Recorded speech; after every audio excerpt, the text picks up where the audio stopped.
18. Where's our old Emily and what have you done with her?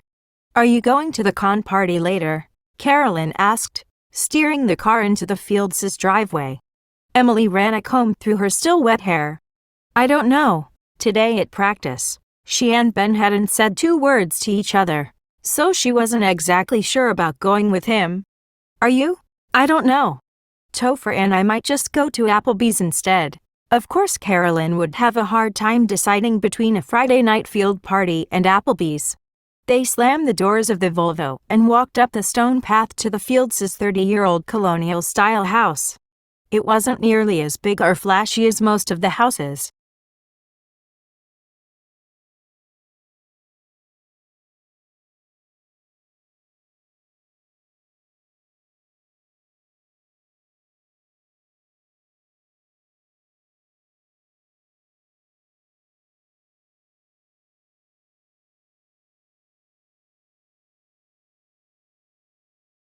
In Rosewood, the blue-painted shingles were chipping a little and some of the stones in the front path had disappeared.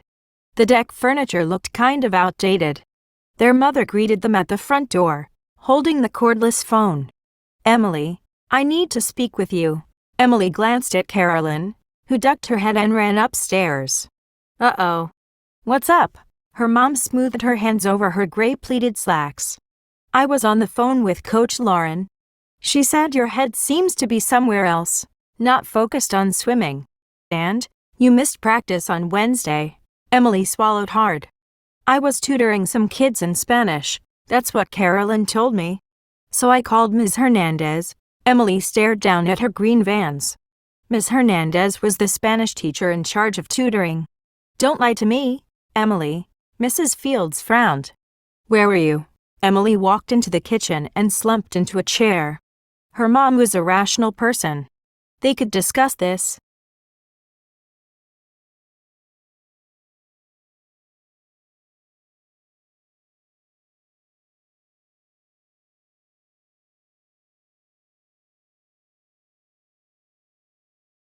She fiddled with the silver loop at the top of her ear.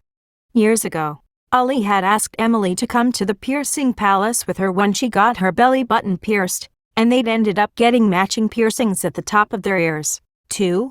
Emily still wore the same little silver hoop. Afterward, Ollie bought Emily a pair of leopard print earmuffs to hide the evidence. Emily still wore those earmuffs on the coldest days in the winter. Look, she finally said.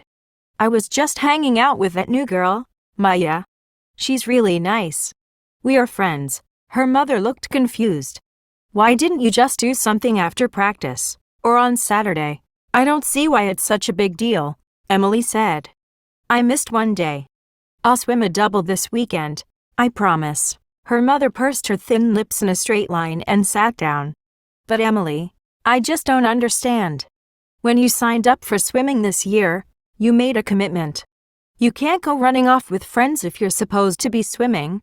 Emily stopped her. Signed up for swimming? Like I had a choice.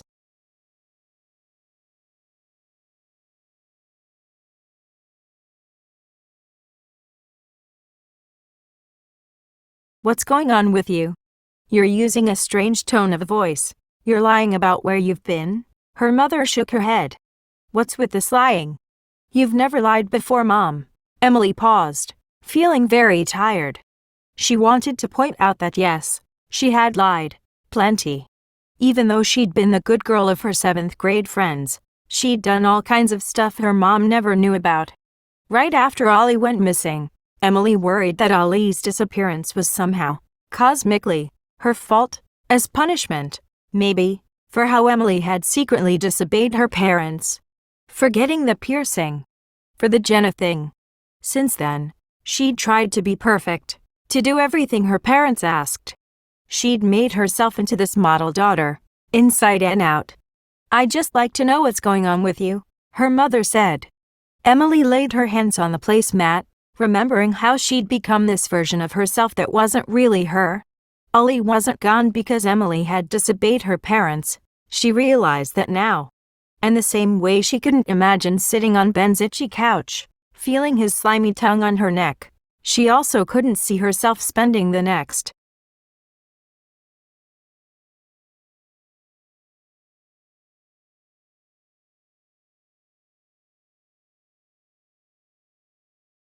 2 years of high school, and then the next 4 years of college, in a pool for hours every day. Why couldn't Emily just be Emily? Couldn't her time be better served studying or, God forbid, having some fun? If you want to know what's going on with me, Emily started, pushing her hair out of her face. She took a deep breath. I don't think I want to swim anymore. Mrs. Fields' right eye twitched. Her lips parted slightly. Then she spun around to face the fridge, staring at all the chicken magnets on the freezer. She didn't speak, but her shoulders shook. Finally, she turned. Her eyes were slightly red, and her face looked saggy, as if she'd aged 10 years in just a few moments. I'm calling your father. He'll talk some sense into you. I've already made up my mind. As she said it, she realized she had. No, you haven't. You don't know what's best for you, Mom. Emily suddenly felt tears fill her eyes. It was scary and sad to have her mother angry with her. But now that she'd made the decision, she felt like she'd finally been allowed to take off a big goose-down jacket in the middle of a heat wave.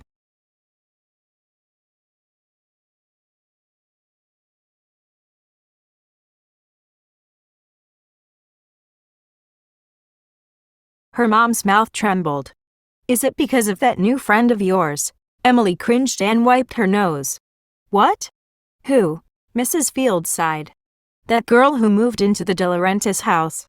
She was the one you skipped practice to spend time with, right? What were you two doing?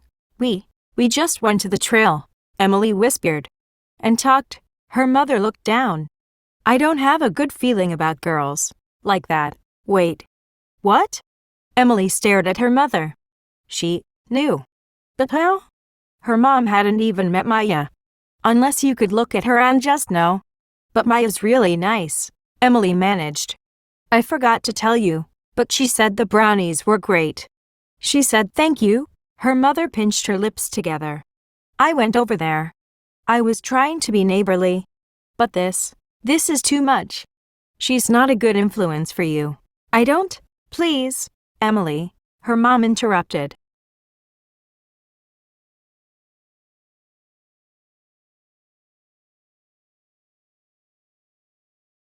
Emily's words stuck in her throat. Her mom sighed. There are just so many cultural differences with her, and I just don't understand what you and Maya have in common. Anyway, and who knows about her family? Who knows what they could be into? Wait, what? Emily stared at her mother. Maya's family? As far as Emily knew, Maya's father was a civic engineer and her mom worked as a nurse practitioner. Her brother was a senior at Rosewood and a tennis prodigy. They were building a tennis court for him in the backyard. What did her family have to do with anything? I just don't trust those people, her mother said. I know that sounds really narrow-minded, but I don't. Emily's mind screeched to a halt. Her family. Cultural differences. Those people?